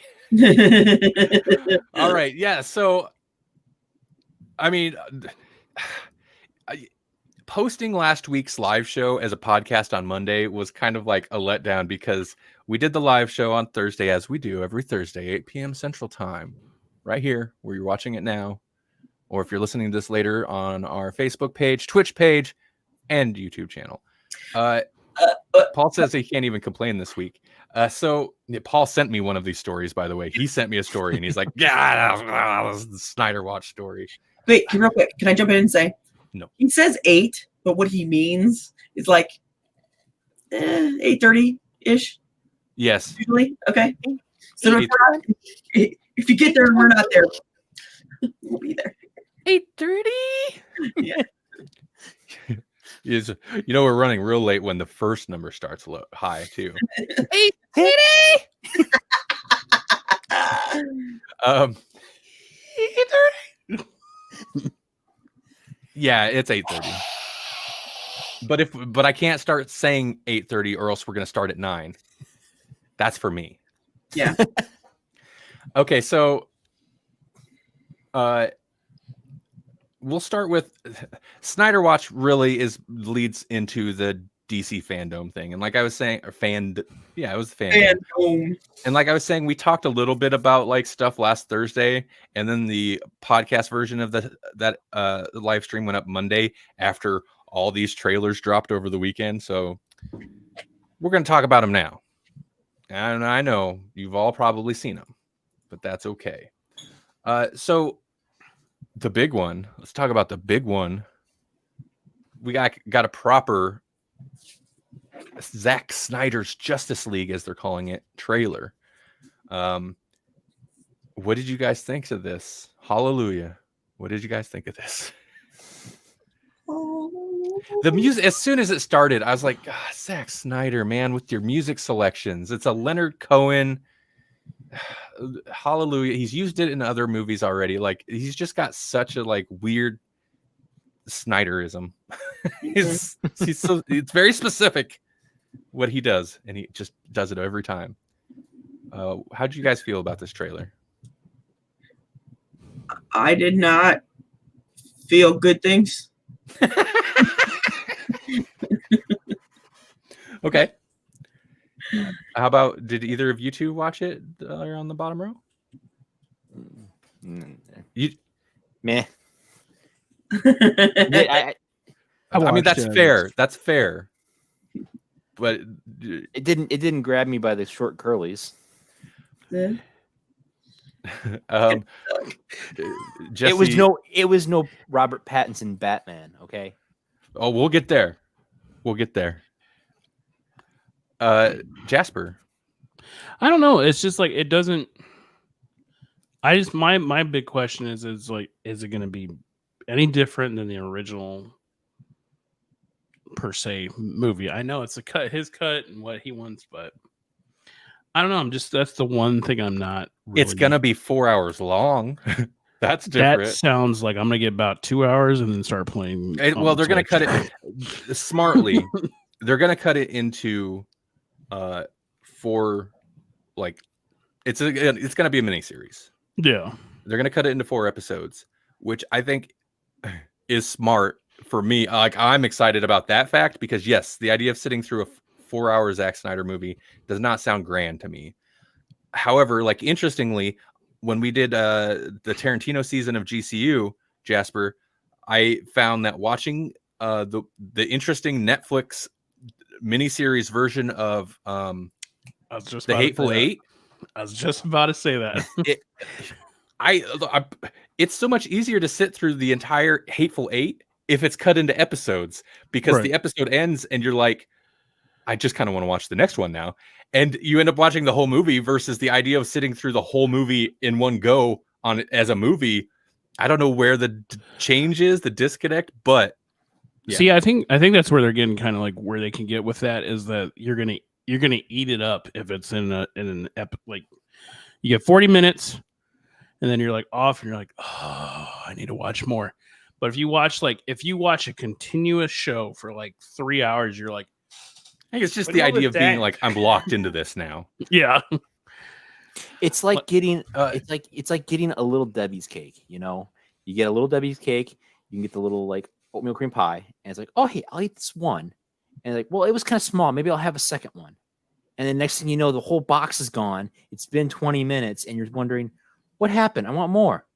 It's the size. Start off small, get you hooked, and then next thing you know, you're around the corner buying little Debbie snacks at the local gas station.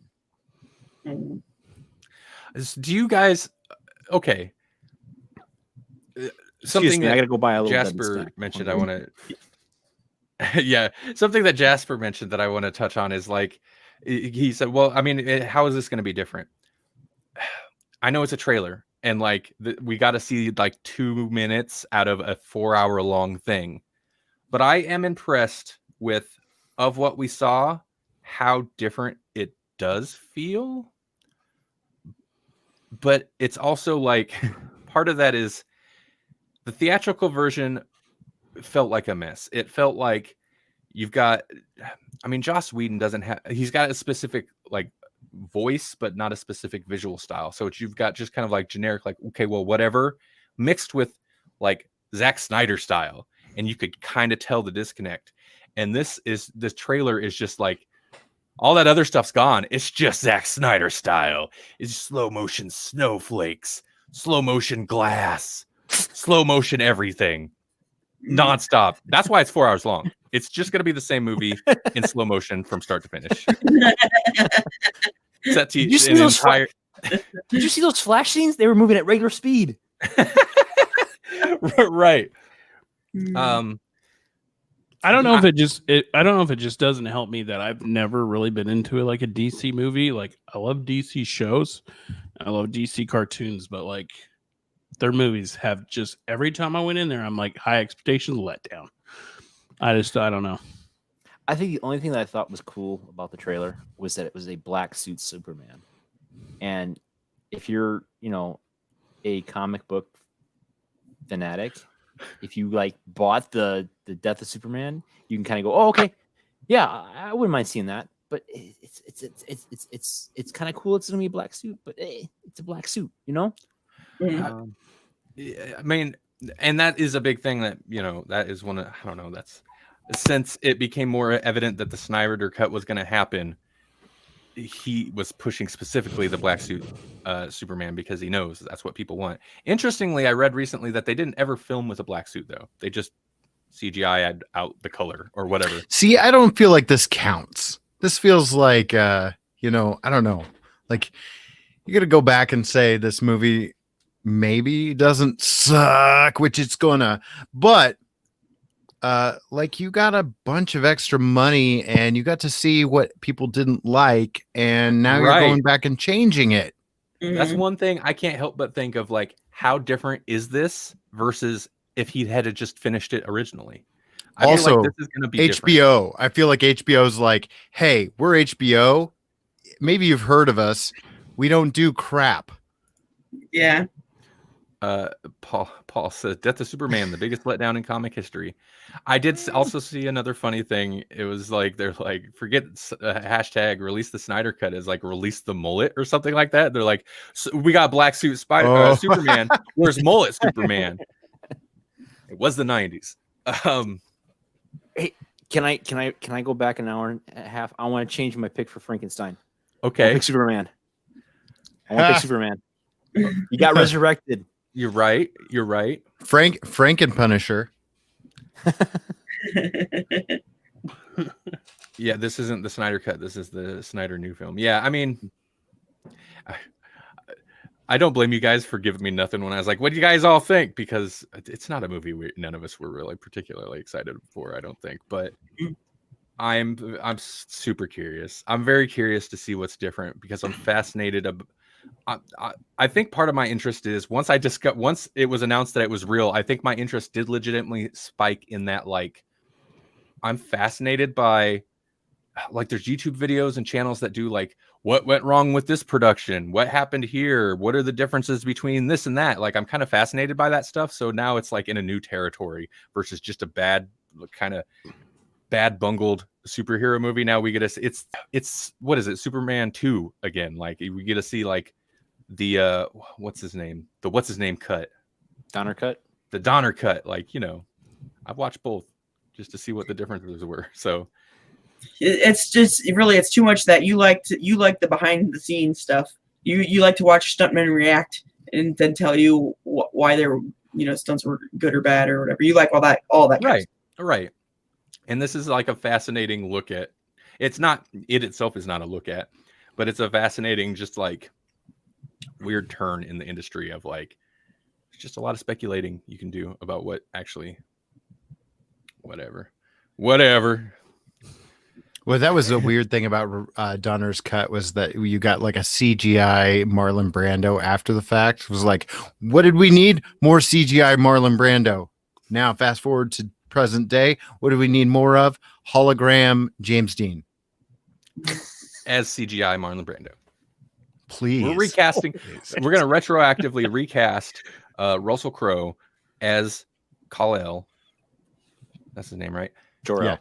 Jor-El. Oh, yes, you're right. And it's going to, it's going to be CGI James Dean as CGI Marlon Brando as the Doctor of the Island of Dr. Moreau. I thought you were going to say the Doctor of Thugonomics or something. Oh man, John. Speaking of John Cena. Oh yeah, he's coming up.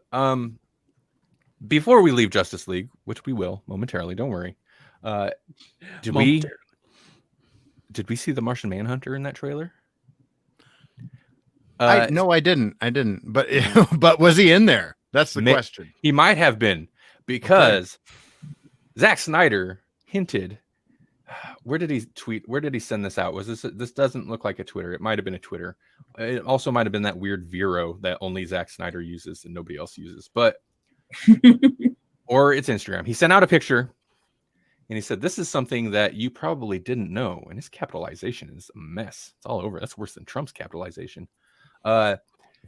And it's storyboards of what looks like the scene that we see in the trailer of Martha and why did you say that name? Martha and see, this is gonna suck. Why did you say that name? And Lois talking in the hallway and they hug. We see that scene.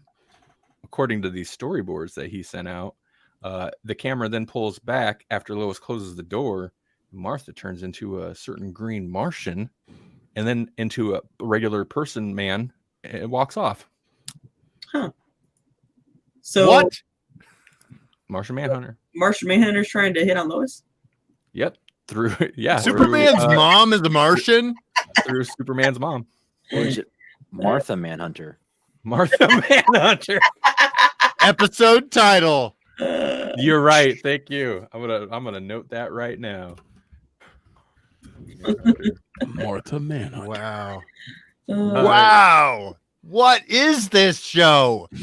Even You know, more- honestly, okay, so you guys already reacted to the trailer, but honestly, I thought, man, this trailer kind of looks awesome. Like there's some bits in here that are interesting. And so again, DC knows how to hire people to do an interesting trailer for press events, you know? mhm. And so I was like, okay, that. But yeah, like if that's what happened, what? it's going to be so convoluted. It's going to be a convoluted mess. Even with the full 4-hour runtime, it's going to be a mess.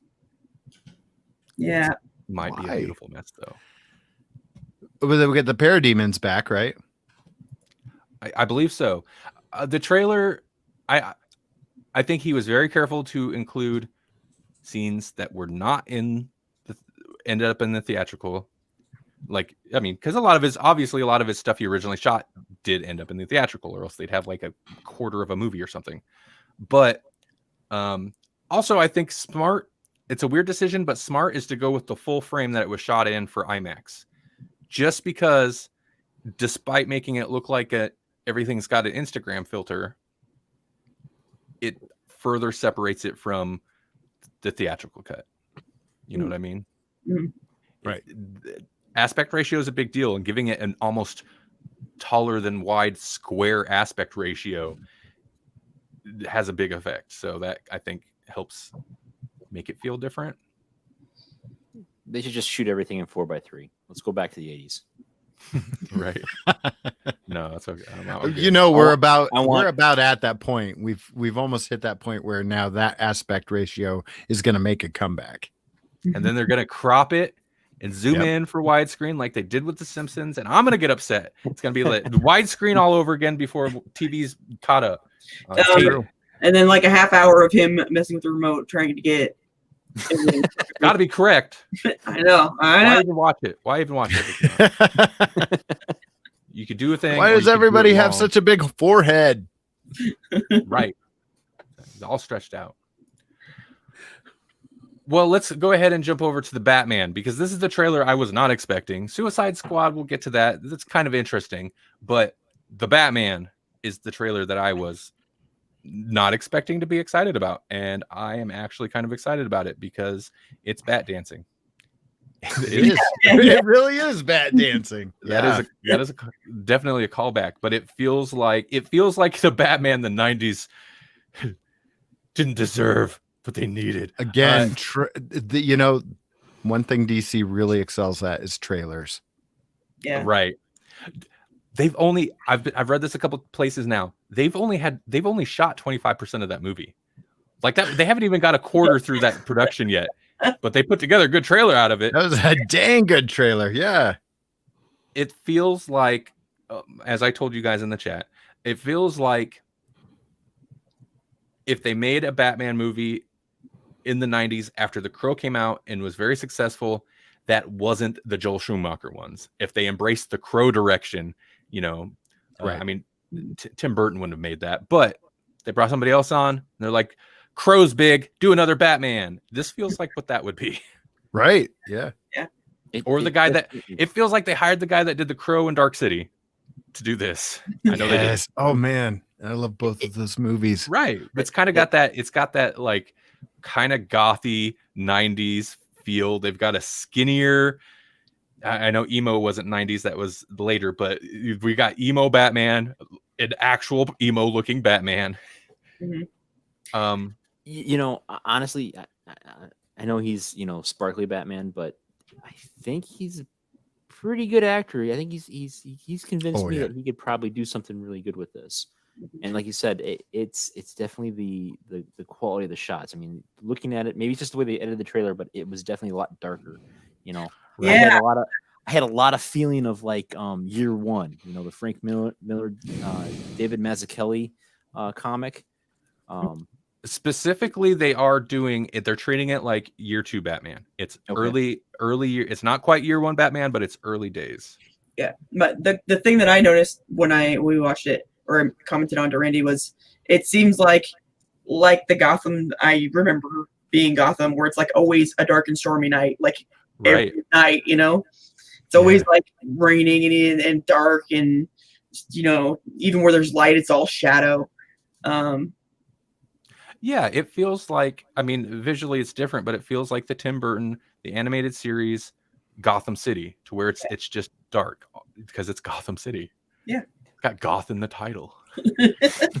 I would have, like all the people I would not have pictured, like I would not have pictured Robert Pattinson as Batman, and I would not have pictured Colin Farrell as the Penguin, but they both kind of work. I didn't even really think about that.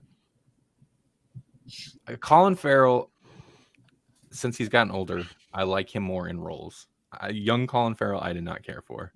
Well, he was trying to make a paycheck a lot of the time. Right. Daredevil. Yeah, I was gonna say Bullseye. That was real bad. That's not necessarily his fault, though. That's just not a good movie. Right. Yeah, no, I liked, and also this, I could be wrong, but I feel like this is the first time, and it's interesting that it's done it's a very serious tone of movie. At least it feels like it's going to be serious, less campy, more serious. Batman in a room full of cops investigating a crime scene. We never actually see that, and I get it, because when you think about it, that's actually pretty far out there. He's a vigilante, but it happens in the comics all the time. So I like that aspect. Mm-hmm. Yeah. If Twilight and Bernard right. is going to be the commission. Yeah. Yeah. Interesting choice, but I love that guy. So why not? Yeah. He that guy does nothing but serious stuff. Yeah. I saw that guy, then it brought me back to it brought me to Hunger Games, and then it brought me back to we need to find the Mockingjay. And I couldn't get that out of my head for the rest of the trailer. That's the riddle. All right. Anybody have anything else to say about it? Nope. I am kind of curious. Is this Batman part of the DCU, or is this more in lines with the Joker movie? Because I could see this Batman being the Joaquin Phoenix Joker adversary. Because someone pointed out same feel. Someone pointed out, I don't remember when Joker takes place, but somebody pointed out that this is definitely modern day because somebody has like a smartphone in the trailer. So it puts Batman's age real weird. I feel like they're, like we said earlier, they're doing the adopted what Universal went with. They're just like, a big connected universe isn't working. Let's just do whatever. We got Joker and this and this and this. And then with the Flash movie, since they've confirmed Affleck will return as Batman in the Flash movie and Michael Keaton will return as Batman, they're just like, we're just going to do whatever. And then it's all connected because it's DC. We could do the multiverse. Why are we worried about connecting these movies in some specific way? It's the multiverse. None of this matters. Magic. So yeah. And it's been better since they embraced that. At honestly. This point, pretty smart. Why not? Because they don't have to all be connected. It would be fine if it just make a good movie. And that's kind of seems like what they're like, okay, fine, let's just make some good movies, as opposed to being so concerned about building a specific universe. Yeah. He didn't say the line, and I thought that was phenomenal. He never said I'm Batman. Okay. You like that he didn't say I'm Batman? So did I. I kind of like that he left that out. I am vengeance instead. Better for this. Boom. It is good, and also like, whew, they intentionally made that seem extra violent. I would have liked it better if he would have said Batman. I am Batman, except at the way that the Batman in the Cafe Friend says it. So like, I'm Batman. I'm Batman. Because I'm Batman. Yeah. How it should have ended. Yeah. What did you think of the Batmobile? It's kind of fun. Yeah. I like that design. It was all right. I kind of like the old throwback type. It's kind of a good cross between the Dark Knight Batmobile in the back end and then more of a sleek sports car look in the front end. Party in the back. No. I had Mopar running through my mind the entire time I was watching it. I don't know if I've talked about this on the show or maybe it's just in the chat when they initially released pictures. I like it because it feels like a muscle car Batmobile, but I do like that it for the most part, it looks, I mean, it's a nice car. It's like a muscle car, but it looks like a regular car till you get to the back and the front looks Batmobile-y. But I like the idea of, since it's an earlier Batman, he doesn't have this crazy, like it's a nice car that he bought and then turned into a Batmobile versus this insane tankmobile or this weirdly molded long Tim Burton-y Batmobile that he had manufactured from scratch. I like the idea of like he's still kind of a do it yourself Batman. DIY. Yeah. It's like he went to a junkyard and was like, "Can I fit a jet turbine in the back of that car?" Okay. Yeah. I'm gonna get this one. Kind of like the Punisher mobile in the Thomas Jane Punisher movie. Yeah. Which is basically just a Batmobile.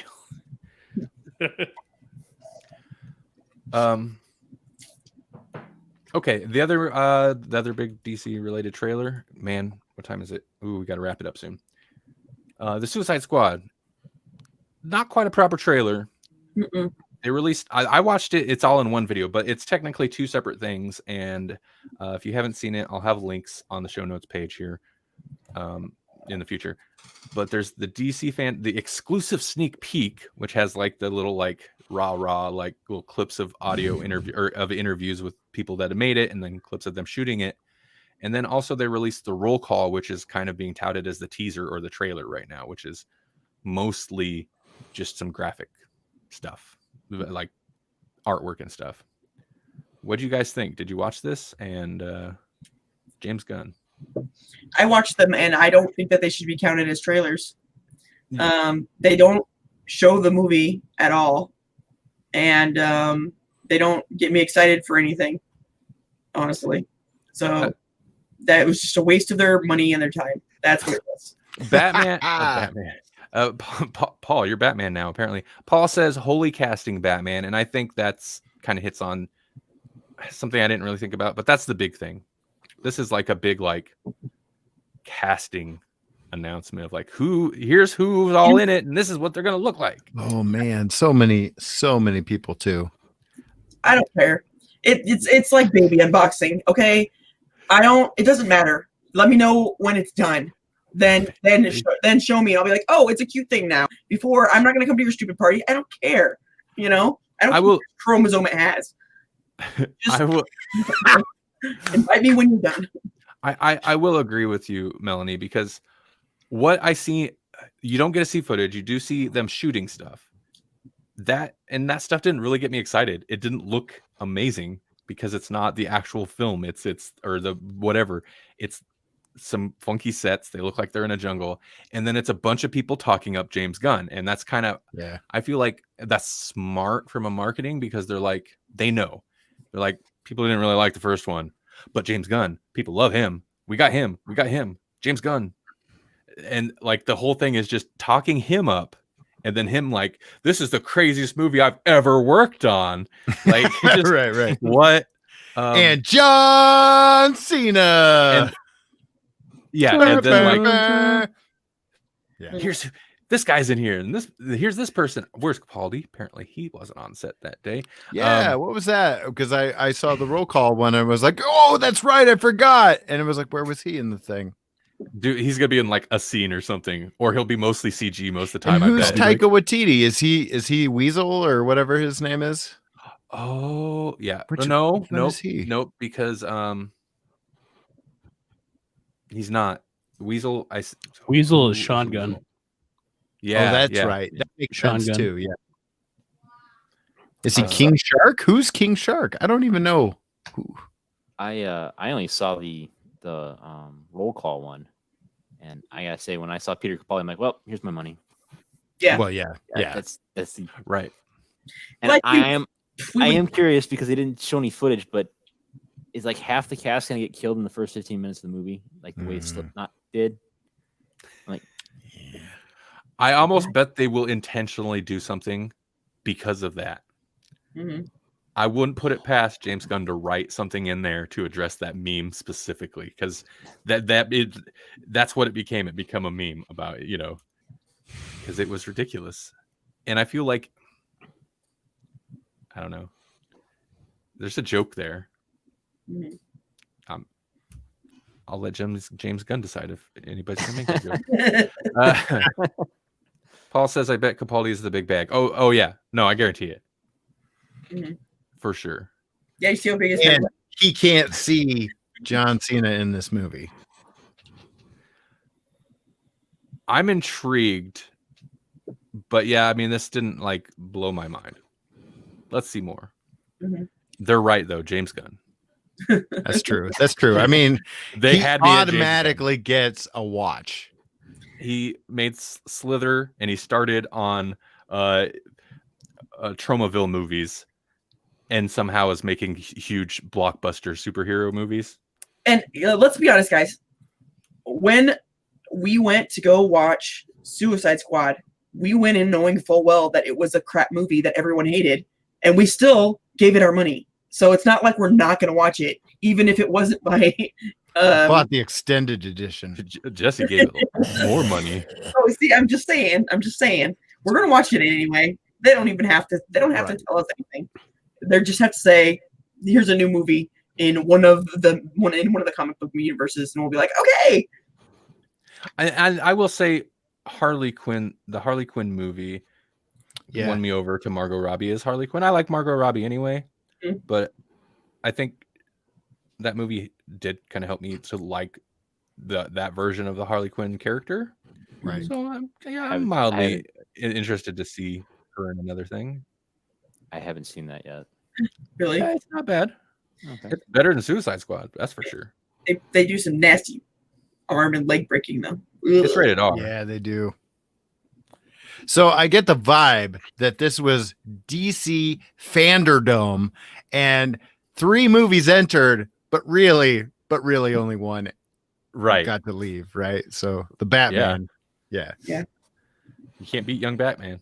No. Welcome to the Fanderdome.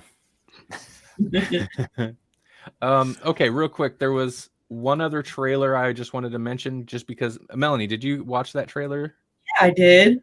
Okay, The Babysitter, Killer Queen, a sequel to a Netflix film, The Babysitter. Did not know they were making a sequel. Would not have guessed they were going to make a sequel. But The Babysitter is a very fun movie. It's like a comedy horror thing, and it kind of reminds me of Tucker and Dale versus Evil, except some more suburban instead of rednecky. Right. Okay, Melanie, what do you think of the trailer? I thought it was great. I mean, it's silly because the first movie was silly, and just to bring it back is even sillier. But it's gonna be great fun. I can already tell. Not only to bring it back, and this is a spoiler for the first movie, but if you watch this trailer, it'll be spoiled for you anyway. They bring back all the characters that died. Yeah, all the characters that died are in this movie. All the characters you spent the first movie killing, are now back again. My disappointment, though, and I was real suspicious. The babysitter, the character whose name is the title of the thing, the babysitter, or whose whatever position is the title, was very absent until the end of the trailer, and I was like, she's not going to hardly be in it, is she? And nope, she's credited as being in it as a cameo, and her name eludes me right now, but it's the chick who she was in. What's that one we just watched and talked about with the chick that marries into this rich family? Oh, yeah. Is Not Ready or No, wait. Ready or Not? Yeah. Ready or Not. Listen, nobody knows her. She's amazing. She is amazing. She's blonde. She plays super cool characters in every movie she's in. I'm a fan. Yeah, she's a pretty funny blonde chick with big boobs. Go watch. She's amazing. And she's too be good for this movie, apparently. So I don't know if it's going to be great, but it's a Mick G movie. If you know who Mick G is, you'll kind of know what the tone of this and the first one was. Where it's slightly like too cool for its own good. Like it's trying pretty hard. Mm-hmm. Still pretty fun to watch. Yeah. My final bit of news, because we got to wrap this is super short because it's a kind of a non-story, but it's not. Do you think he says these things just to like boost hype so he'll make money off however he gets paid off this? John Carpenter calls Halloween Kills the quintessential slasher film. He said this during Fantasia 2020. He said, quote, "It's the quintessential slasher film. It's so intense. Oh my God. It even stuns me how incredible it is. David just did a great job. Can't wait to have you see it. This movie's not coming out till next year." John Carpenter's building up the hype, though. Mm-hmm. They're going to have, I can already see the like cases to the DVDs if people still buy those things. And that's what it's going to have, is little quotes around all that. Yeah, you think so? Like the quits. I mean, he's already said it. Yeah. He's like, all right, what do you need me to say so you put it on the poster, make it look good? Well, it's not coming out for another year. You better do it now. Yeah. I smoke 3 packs a day and I play video games. That's what I do. Get the quote now. How many zeros are on this check? I'll give you a quote. Right. Will there be more zeros if I say better things? What if I say horror instead of slasher? Okay, slasher it is. Oh, sorry, you got real choppy there for a second. Instead of horror, slasher it is. Mm-hmm. I really liked the Halloween, whatever you want to call it, Halloween. The first and third films called Halloween. I really like those 2 movies. Exorcist 2. Electric Boogaloo. Wait, did you just say Exorcist 2? And you said Electric No, I Boogaloo? said Yes. Exorcist is also 1 and 3. Oh, no, you're right. And because he said 2, I said Electric Boogaloo. Jasper said his connection bombed out and won't even load the link. Well, Jasper, if you can watch this, we'll be wrapping it up soon. Yeah. You're. When did John Carpenter hire Trump's writers? Really? Nah, I mean, Trump would not say quintessential. No, I was going to say that's a really big word for Trump. He would say beautiful and or huge. That's it. Yeah. Oh, and perfect. He would say great. He would say the best, but he would not say quintessential because, well, actually, that's how he'd say it. Quintessential. Quintessential. We're not making fun. Quintessential. You know it's true. It's not political. It's fact. No, he just can't say big words. He just can't. It's not what he does. It's not just. And not I don't his think thing. I don't think there's a Q on his keyboard. No. It's QAnon. You're right. All right. Oh well. Hey. It's time to go. We've started talking about Trump and QAnon. It's time to end the show. He must be accepting the nomination now. That said, I am excited. John Carpenter, he's still awesome. Yeah. He's kind of openly a shill about things because he likes to make money. And even though he's like one of the greatest horror film directors of all time, he has not really made the money. So that's fine. Let him chill. All right. We can't skip it. Melanie. You can if you want. What should we be amazed about? Fine, I'll make it quick. Okay. You should be amazed about, for the first time, scientists grow human sperm stem cells in a lab. They have not made whole sperms, but they did figure out for sure which cells specifically will turn into sperms, which they were having issues doing before. So now they most likely will be able to grow sperms. So if they can make a fake egg, which they can, and they can make a fake sperm, which possibly soon, then they could just make an entire artificial human. Like a Frankenstein. Yeah. Full circle. I know. Also, Science. Paul seems too excited that they can now make sperm. You said sperm? Yes. It's either Frankenstein or Brave New World. I'm going with Frankenstein because that seems cooler and less terrifying. So yeah, good call. Just don't run out of the 3D printer stuff. It's easy enough to stay away from a Frankenstein. Right. That's just one of them. No, that's actually one of the points. Sorry, I'm responding to Paul's comment. Great, now guys aren't really needed. One of the points that the article actually made was this is going to be huge for like transgender and people with different orientations and such. So yeah, people are super excited about not needing guys necessarily anymore. So what about the content that eventually the DNA that eventually is like boom, boom, boom, boom. You're this person. You're gonna have certain traits, and you're gonna get cancer and die when you're 60. That's all that goes into sperm, as far as I know.